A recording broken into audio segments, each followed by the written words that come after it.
Hey, if you're still awake, tonight I wanted to talk about healing, or maybe more accurately, the way pain changes over time. Because I think one of the hardest lessons life teaches us is that pain doesn't always disappear. Sometimes it changes shape.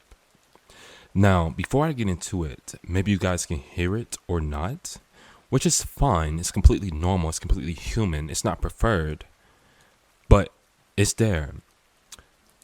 The walls in my house is very thin, or the house is very empty where noise isn't blocked out. I'm not in a soundproof studio. I am in my living room speaking to you guys. I hear children playing outside and they're screaming, which is loud, which is not loud, which is fine. And I hope you guys do not, I hope the audio doesn't pick that up. But also, my washer is washing clothes downstairs and I am upstairs and I can hear it profoundly.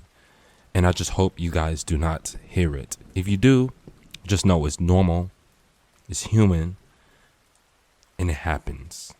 I will replay the audio and listen to it myself. But to be honest with you, even if it's there, that's perfectly fine. I will make sure that it doesn't appear next time. And that leads us to the pain we expect. When we're hurting, we imagine healing as an event, a finish line, a moment, a day on the calendar where we finally wake up and realize we're okay. But healing rarely arrives like that. Most of the time, it's much quieter, much slower, much harder to notice. One day you laugh and you realize you hadn't laughed in weeks. One day you go several hours without thinking about it. One day you hear their name and the pain doesn't hit quite as hard. One day you realize you started building a life around the wound, not because you've forgotten, because you've adapted. And adaptation doesn't always feel dramatic. Sometimes it feels ordinary. Sometimes it feels so ordinary you almost miss it. The unexpected triggers. The strange thing about pain is that it doesn't leave in a straight line. Sometimes you think you're doing better. Then a song plays. A photograph appears. A scent reminds you of another season of your life. A random Tuesday becomes unexpectedly heavy. And suddenly, you're right back there. Not completely, but enough to feel it. Enough to remember. And I think those moments scare people because they assume it means they haven't healed. But being reminded isn't the same thing as being trapped. Missing someone isn't the same thing as moving backward. Feeling pain isn't the same thing as failing. Sometimes it's simply proof that you were human enough to care. And you are human enough, by the way, to care, right?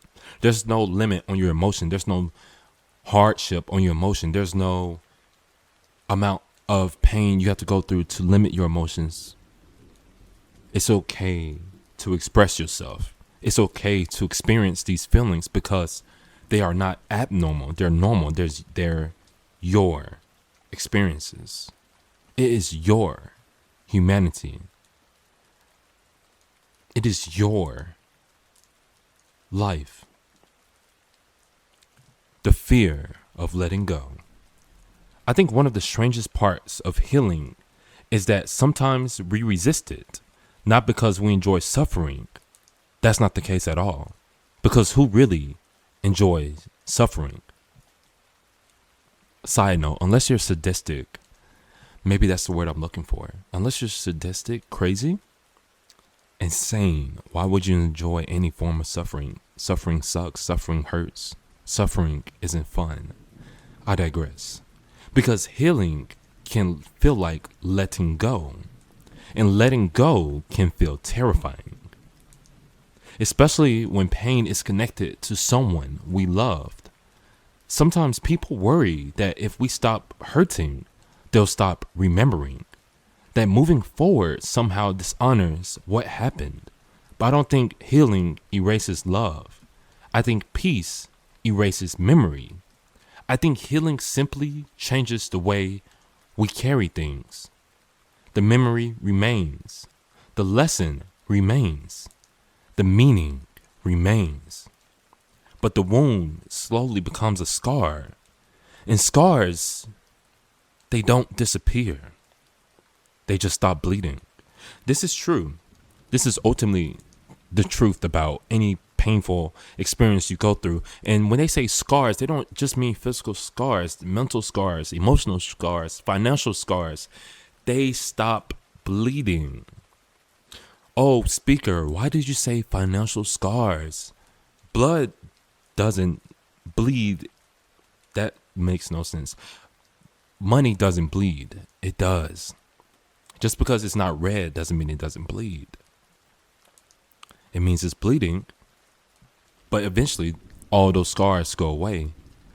And it's not like you won't see them again. It's not like they're not visible, but eventually they just don't disappear. They just stop bleeding. And that's probably one of the best recoveries that somebody can have, is when that scar stop bleeding. Definitely something I can relate to, as sure as many of you guys can. So I ask you, the listener, from me, the speaker, a couple of questions. What pain has changed the shape in your life? What wound became wisdom? What memory still visits you from time to time? That's a really good question. I really want to know what wound became wisdom. So, for example, I took a gamble in the stock market for a specific company, and that company employed it. Of course, this was a Chinese company, and I was young at the time, but I was younger at the time. But that wound that I lost was $200, which was a lot. It's still a lot of money. Even if I became a millionaire, even when I become a millionaire, that still would be a lot of money. $200, because man, I could use that $200 on anything else. It became wisdom that money come and go, but as soon as you make it, you can get it right back.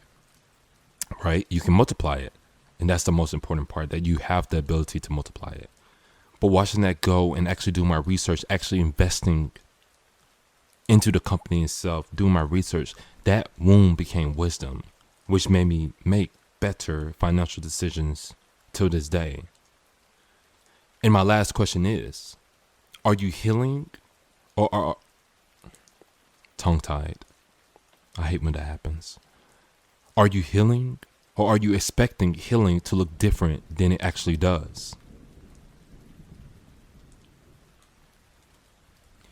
Healing isn't always the disappearance of pain. Sometimes it's the transformation of it. Sometimes healing looks like remembering without breaking. Sometimes healing looks like carrying the story differently. Sometimes healing looks like finally believing you're allowed to keep living. The goal isn't to erase the past. The goal isn't to pretend it never happened. The goal is to stop letting the past control. What was that? I don't know if you guys can hear it, but my washer just finished and it's doing the little ding ding ding sound, which is funny. Ironically, that happened nearly at the same time as me messing up with my final synthesis. So once that little ding ding song in the background stops, I'm going to redo it from the top. Perfect. Here we go. The goal isn't to erase the past. The goal isn't to pretend it never happened.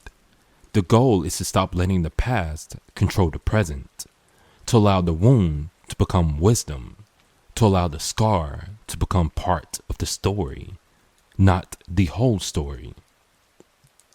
If you're still awake tonight, remember, scars don't only tell us where we've been hurt, they remind us where we've healed.